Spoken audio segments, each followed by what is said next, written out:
ముఖ్యమంత్రి రేవంత్ రెడ్డి మాటలు కోటలు దాటుతాయి, కానీ చేతలు మాత్రం గడప దాటు అని ఎద్దేవా చేశారు మాజీ మంత్రి హరీష్ రావు.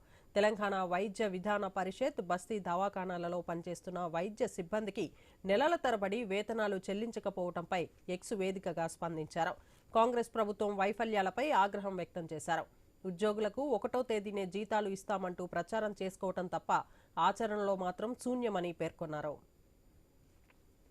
రెగ్యులర్ ఉద్యోగులకు 2-3 వారాలు దాటిన జీతాలు రాకపోవటం, కాంట్రాక్ట్ అవుట్సోర్సింగ్ ఉద్యోగులు నెలలు తరబడి వేతనాల కోసం ఎదురు చూడాల్సిన పరిస్థితి ఏర్పడిందని హరీష్ రావు తెలిపారు.